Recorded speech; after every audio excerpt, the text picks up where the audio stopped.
మళ్లీ గ్రామ స్వరాజ్యం వచ్చిందని, గ్రామ పంచాయతీల అభివృద్ధికి చంద్రబాబు నాయుడు ప్రభుత్వం నిధులు మంజూరు చేస్తుందని రాష్ట్ర గిరిజన అభివృద్ధి, స్త్రీ శిశు సంక్షేమ శాఖ మంత్రి గుమ్మిడి సంధ్యారాణి అన్నారు. విజయనగరం జిల్లా మెంటాడ మండలం కుంటిని వలస గ్రామంలోని శుక్రవారం గత ప్రభుత్వ హయాంలోని సర్పంచులకు చెక్ పవర్ ను లేకుండా చేశారని విమర్శించారు. మళ్లీ గ్రామాలను అభివృద్ధి చేసేందుకు రాష్ట్ర ప్రభుత్వం ముందుకు వెళుతుందన్నారు. ఈ కార్యక్రమంలో స్పెషల్ ఆఫీసర్ ప్రమీల గాంధీ, పంచాయతీ సర్పంచ్ పెద్దిరెడ్డి రమేష్, ఎంపీడీఓ త్రివిక్రమరావు, తహసీల్దార్ రాడా శ్రీనివాసరావు, టీడీపీ మండల అధ్యక్షుడు వెంకటరావు, గద్దె అన్నవరం తదితరులు పాల్గొన్నారు.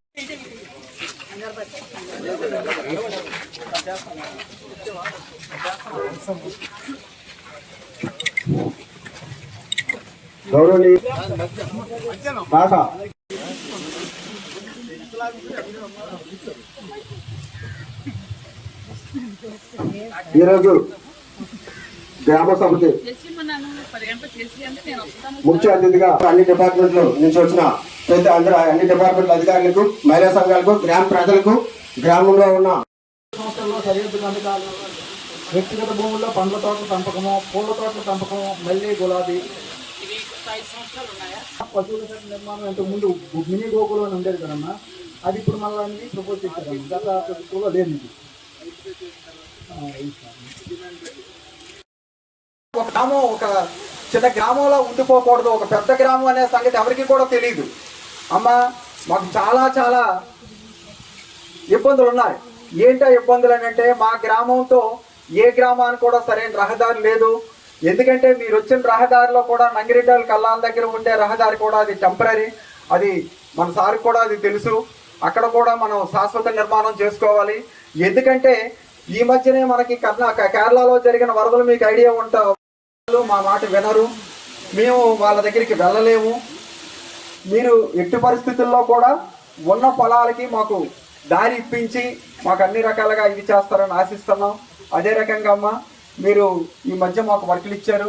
ఒక 48 లక్షల వర్కులు మా ఊరికి కేటాయించారు. నచ్చిన మంచి వర్కులు పెట్టుకోండి అని చెప్పారు. ఒక్కసారి చప్పట్లతో ఒకసారి కడతంతో మేడం గారికి.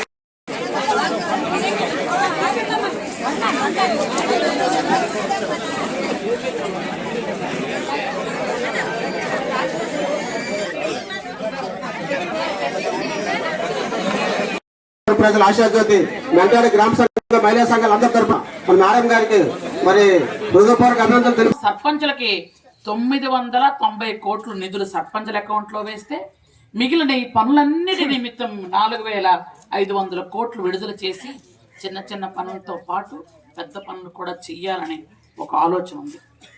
కాబట్టి అంటే ఇంతకుముందు వ్యవసాయ అధికారి అనుకుంటున్నా, ఆయన చదువుతున్నప్పుడు చెప్పాను, అక్కడ మొక్కలు నాటాలి, ఎక్కడ మొక్కలు నాటాలి, ఇవన్నీ చెప్తున్నారు.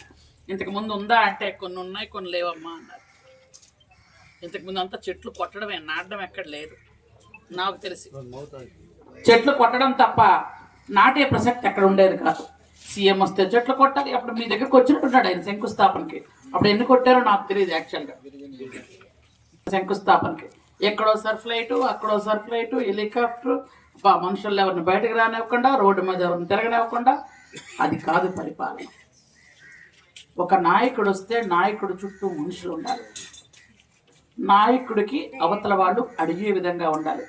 మీరు ఆ రోజు ఇక్కడ నుంచి అక్కడ ఫ్లైట్ ఎందుకు వెళ్ళవయ్యా, నడిచి వెళ్ళొచ్చు కదా, లేదా కార్లో వెళ్ళొచ్చు కదా అని మనం అడుగుదాం అనుకున్నాం. కార్లో వెళ్ళడానికి అన్ని గుమ్ములు వెళ్ళాడు. ఈ గుమ్ములు చూస్తే ఆయన బరువు పోతుంది, అందుకు ఫ్లైట్లో వెళ్ళాడు.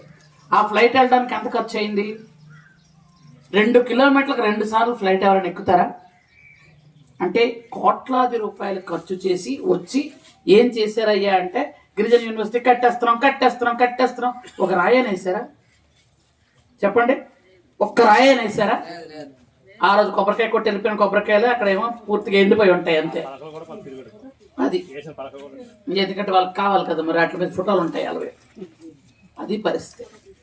అందువల్ల ముఖ్యమంత్రి వర్యులను అడిగాం, సార్ ఇది గిరిజన నియోజకవర్గం, మాది మెంటాడ మండలంలో పెడితే విజయనగరం జిల్లాలో ఉండవచ్చు మెంటాడ మండలం, కానీ పార్వతీపురం జిల్లాలో లేకపోయినా సాలూరు నియోజకవర్గంలో ఈ గిరిజన యూనివర్సిటీ ఉంటే అందరికీ దగ్గరలో ఉంటుంది సార్ అని అడిగితే, సార్ మొన్న 3 రోజుల క్రితమే గిరిజన యూనివర్సిటీ నువ్వే తీసుకెళ్ళిపో, నీ సాలురే పట్టుకెళ్ళిపో అన్నారు. ఎక్కడైతే ఇంతకు పూర్వం శంకుస్థాపన చేశారో ఆ ప్లేసే మళ్ళీ మరి కొంచెం ఇచ్చేసుకొని, ఎందుకంటే ఆ దుర్మార్గులు చేసిన శంకుస్థాపన కాకుండా మళ్ళీ ఇక్కడ ముత్తైదులతో పూజలు అవి చేయించుకుందాం, ఎందుకంటే ఒక కలంకం ఎక్కువ ఉంటుంది కాబట్టి చేసి పని మొదలు పెడదాం.